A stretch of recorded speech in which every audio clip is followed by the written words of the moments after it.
আজকে প্রায় 1350 স্বেচ্ছাসেবক তারা কাজ করতেছে এবং এখানে শুধু মাদ্রাসার ছাত্র প্রায় আছে 1350।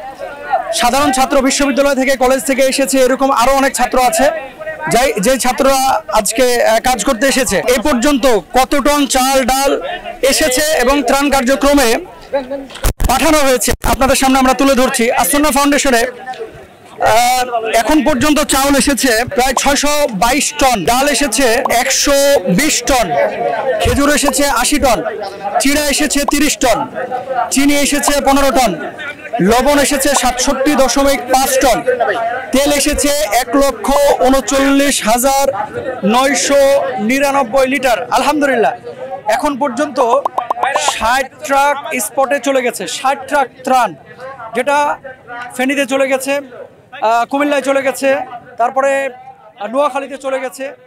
দেশের বিভিন্ন এলাকায় যেখানে যেখানে বন্যা হচ্ছে সেই এলাকাগুলোতে ত্রাণ চলে গেছে। আর এই প্যাকেজে অনেকেরই প্রশ্ন যে আসলে এই যে লক্ষ লক্ষ টাকা কোটি কোটি টাকা মানুষ দান করছে, প্যাকেজে মূলত কি আছে, আসুন্নাহ ফাউন্ডেশনের প্যাকেজে কি আছে আপনাদেরকে আমি এক নজরে বলে দিচ্ছি। পেছনে দেখতে পাচ্ছে বিশাল স্তূপ, ত্রাণের বিশাল স্তূপ, এর মধ্যে চাল আছে, এর মধ্যে খেজুর আছে, এর মধ্যে তেল আছে আছে কি প্যাকেটের মধ্যে 10 কেজি চাল আছে এই প্যাকেজে, 2 কেজি ডাল আছে, 1 কেজি খেজুর আছে, 1 কেজি লবণ আছে, 1 লিটার তেল আছে, শুকনো খাবারও আছে। আপনারা জানেন যে বাজারে চিড়ার দাম অলরেডি কিন্তু বেড়ে গেছে এবং চিড়ার সংকট আছে, এই জন্য চিড়াটা বর্তমানে দেওয়া হচ্ছে না। আসুন্নাহ ফাউন্ডেশনে তাহলে আমরা কি পেলাম? এই যে প্রতিদিন এরকম ত্রাণের স্তূপ হয়ে যাচ্ছে, পাহাড়ের মতো হয়ে যাচ্ছে, সেখান থেকে বাংলাদেশের প্রত্যন্ত অঞ্চলে ত্রাণ চলে যাচ্ছে। এই ত্রাণগুলো আপনারা কেউ আমেরিকা থেকে টাকা পাঠিয়েছেন, কেউ লন্ডন থেকে, কেউ বাংলাদেশের বিভিন্ন প্রান্ত থেকে। এই টাকাগুলো মূলত আপনাদেরই টাকা, এই টাকাগুলো আসুন্নাহর কাছে আপনারা আমানত রেখেছেন। সেই আমানত যথাযথভাবে আসুন্নাহ ফাউন্ডেশন তাদের প্রাপ্যদের কাছে, যারা এটার পাওনাদার হকদার, তাদের কাছে আসুন্নাহ ফাউন্ডেশন পাঠিয়ে দিচ্ছে।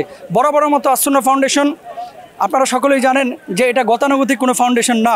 বাংলাদেশে আসুন্নাহ ফাউন্ডেশন যখন থেকে শুরু হয়েছিল প্রত্যেকটি কাজ ভিন্নভাবে তারা পরিচালিত করেছে। আপনারা দেখেছেন যে আসুন্নাহ স্কিল ডেভেলপমেন্টের যেই সেগমেন্টটি রয়েছে, এখান থেকে অনেক দক্ষ কর্মী তৈরি হচ্ছে।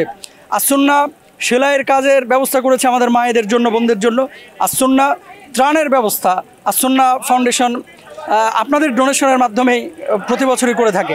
তো আজকে যে কথাটি বলবো, এখানে প্রচণ্ড রোদ, এই রোদের মধ্যে আমার ছাত্র ভাইরা যারা কাজ করছে, আল্লাহ সুবহানাহু ওয়া তাআলা তাদেরকে জাযা খায়ের দান করুক। আপনারা যারা আসুন্নাহ ফাউন্ডেশনে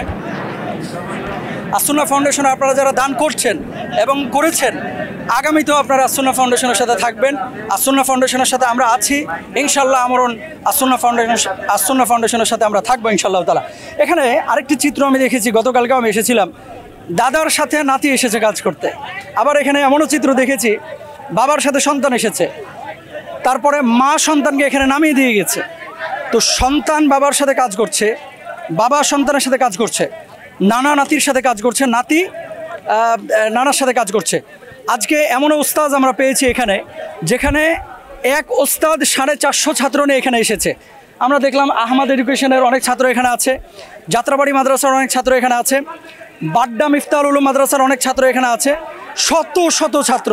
আমরা পেছনের চিত্রটা আপনাদেরকে দেখাচ্ছি, দেখেন এখানে শত শত ছাত্র এখানে কাজ করছে। এই সাকিব, পেছনের চিত্রটা দেখেন, পেছনে দেখেন আপনারা শত শত ছাত্র। এখন অবশ্য লাঞ্চ ব্রেক, এজন্য সবাই খাবার জন্য প্রস্তুতি নিচ্ছেন, কারণ সকাল থেকে তারা কায়িক পরিশ্রম করছেন। আরেকটা মজার বিষয় আপনাদেরকে দেখাই, যখন কাজ করতে করতে ঝিমুনি চলে আসে, তখন তাকবীর দিয়ে আসলে চাঙ্গা করার চেষ্টা করা হয়। আপনারা সেটা দেখতে পাচ্ছেন, আমার ভাইরা কাজ করতেছে এখানে। স্বেচ্ছাসেবক হিসেবে যারা কাজ করতেছে এক বয়সের না, কিন্তু একেবারে দাড়ি পাকা মোচ পাকা মানুষও রয়েছে, আবার একেবারে যুবক টকবকে যুবক আছে। তার মানে কি, নতুন বাংলাদেশে নতুন স্থানে নতুনভাবে আমরা নতুন উদ্দীপনায় যে কাজগুলো করতেছি, আগামীর বাংলাদেশ ইনশাআল্লাহ আমরা দেখতে পাচ্ছি এই যুবকদের মাধ্যমে পরিচালিত হবে। আল্লাহ সুবহানাহু ওয়া তাআলা আসুন্নাহ ফাউন্ডেশনকে কবুল করুক। আসুন্নাহ ফাউন্ডেশনের কর্ণধার আমাদের প্রিয় শেখ আহমদুল্লাহ হাফিজাহুল্লাহকে আল্লাহ সুবহানাহু ওয়া তাআলা দীর্ঘজীবী করুক, হায়াতের মধ্যে বারাকা দান করুক, রিজকের মধ্যে বারাকা দান করুক। আমরা দোয়া করি আসুন্নাহ ফাউন্ডেশনের সঙ্গে আপনারা ছিলেন, আমরা আছি, ইনশাআল্লাহ সামনেও থাকবো। পরবর্তীতে যারা জয়েন করেছেন আবারও বলে দিচ্ছি, এখন পর্যন্ত এই 5 দিনে আসন্না ফাউন্ডেশনের চাল এসেছে 622 টন, ডাল এসেছে 120 টন, খেজুর এসেছে 80 টন, চিড়া এসেছে 30 টন, চিনি এসেছে 15 টন, লবণ এসেছে 67.5 টন, তেল এসেছে 1,39,999 টন। এখন পর্যন্ত 60 ট্রাক ত্রাণ বাংলাদেশের বিভিন্ন অঞ্চলে চলে গেছে। এবং এই প্যাকেজগুলো, এই যে পেছনে দেখতে পাচ্ছেন, এই প্যাকেজগুলোর মধ্যে মূলত আছে 10 কেজি চাল, 2 কেজি ডাল, 1 কেজি খেজুর, 1 কেজি লবণ, 1 লিটার তেল, তাছাড়া শুকনো খাবারও কিন্তু আছে। আল্লাহ তাআলা এই খেদমতগুলোকে কবুল করুক। যারা যেভাবে দান করেছে, সহযোগিতা করেছে, এবং এই স্বেচ্ছাসেবকরা যারা অক্লান্ত পরিশ্রম করছে একেবারে নিঃস্বার্থভাবে আল্লাহর জন্য, এই সমস্ত স্বেচ্ছাসেবকদেরকে আল্লাহ সুবহানাহু ওয়া তাআলা এই খেদমতের জন্য আল্লাহ তাআলা মাফ করে দেখ, আমিন।